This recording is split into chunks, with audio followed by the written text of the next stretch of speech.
Moving back to our basket view controller, remember in our view did load we have a left note here that we have to check if user is logged in, and only then we are going to call our update load basket from Firestore. So let's remove this. Now that we have access to our local user, we can check if muser.current user is not equals to nil. And then we're going to load the user, and else I'm going to say self dot update total labels is empty. We're going to say true, so that we know that our labels are empty, and we just parse true because there is no local user and there is no basket for unlogged in users. Then we move to our load basket from Firestore, and here we have hard-coded our user ID, and we're going to get rid of this and to change it to our muser.current ID, so that our code is dynamic. And also I want to go here and search 1234, which is our user ID that we put, and in our item view controller we are going to have these two places that we need to fix, because again we had hard-coded our user ID. So in our add to basket button pressed, we are going to change this to do, and we're going to check if user is logged in.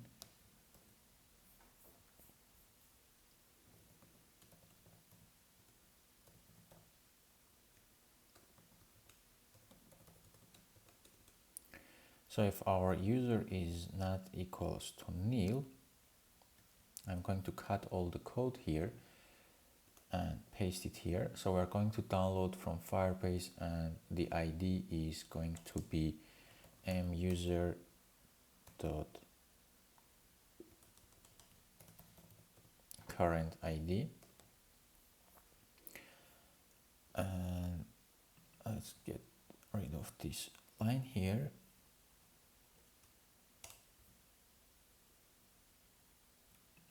And we put an else, and we just show our login view, because if our user is not logged in, we want to show our login view.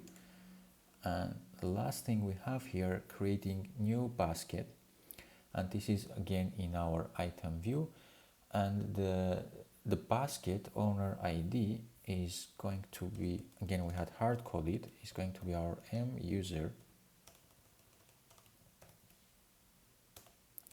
dot current ID.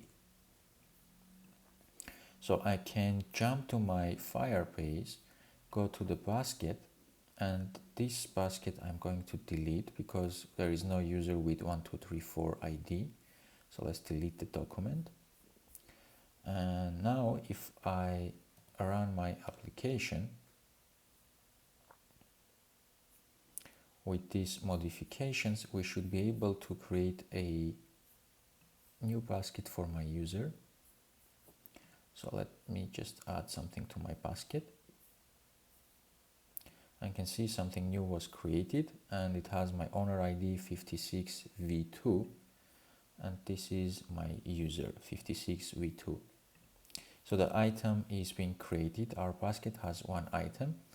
And next what we're going to do is, when we go to our basket, it will load, and then we're going to work on the checkout, so that we can, whenever we check out, of course we need to work on a payment method as well, but when we finish our checkout, we want to make our basket empty, so we will delete everything from our basket, and we want to add whatever we just purchased to our user purchase item IDs, so that we can check our purchase history.